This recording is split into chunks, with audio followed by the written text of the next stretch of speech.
আমার ভালো লাগছে যে সাতক্ষীরা জেলায় সাংবাদিকতা পেশায় এত মানুষ আছেন। আমার বিশ্বাস যে আপনাদেরকে নিয়ে আমরা একটা ভালো জাতীয় নির্বাচন অনুষ্ঠান করতে পারবো। সেক্ষেত্রে আপনাদের সহযোগিতা আমাদের একান্ত প্রয়োজন। আপনারা জানেন যে আমার এখানে আসার কারণ, প্রথমত কারণ হচ্ছে, আসলে একমাত্র কারণ হচ্ছে আমার যে জাতীয় নির্বাচন আছে সেটা সুন্দরভাবে, স্বচ্ছভাবে, নির্বিঘ্নে যেন আমরা করতে পারি, সেটা আসলে মেন উদ্দেশ্য।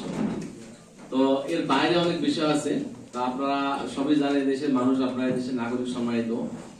বিগত যে ভোটগুলো হয়েছে আসলে এটা একটা তিক্ত অভিজ্ঞতা, কোনোভাবে গ্রহণযোগ্য পর্যায়ে ছিল না।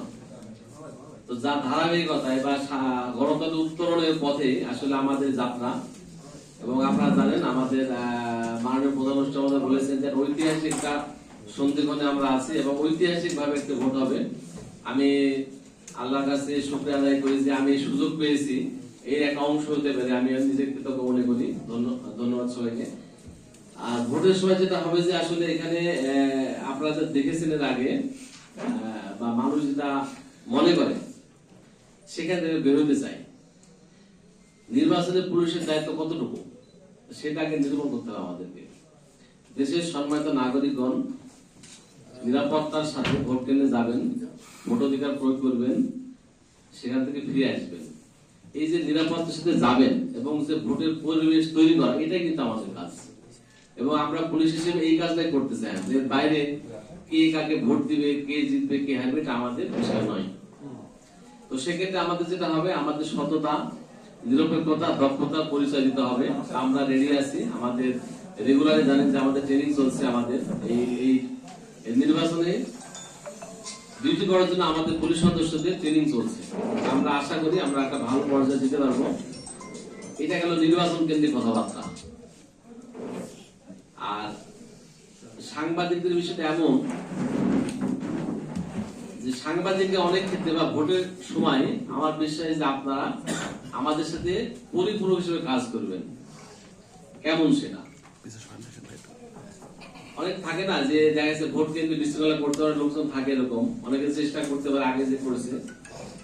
যদি কেউ শোনে যে ওই ভোট কেন্দ্রে সাংবাদিক আছেন, তাহলে কিন্তু সে কিন্তু আর যাবে না ওখানে, এবং সে ওই চেষ্টা করবে না এখানে প্রভাব বিস্তার করা। তো সেক্ষেত্রে সাংবাদিক কিন্তু প্রায় পুলিশের মতো ভূমিকা পালন করবে আমার বিশ্বাস। আপনারা নিজেরা জানেন যে যদি কোথাও শুনে ওই ভোট কেন্দ্রে সাংবাদিক আছে, দেখবেন যে তারা দুষ্কৃতকারী বা খারাপ উদ্দেশ্য আগে যাবে না ওখানে। তো সেক্ষেত্রে কিন্তু আপনাদের ভূমিকা কিন্তু অনেকাংশে আমাদের মতোই।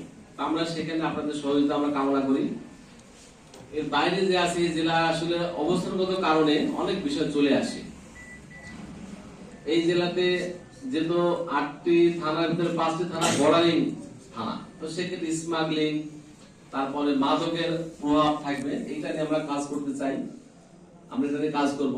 এর পাশাপাশি শহরকে যে বিষয়গুলো আছে, আমি ইতিমধ্যে জেনেছি যেগুলো যে চুরি হয়, অনলাইনে জুয়া, তারপর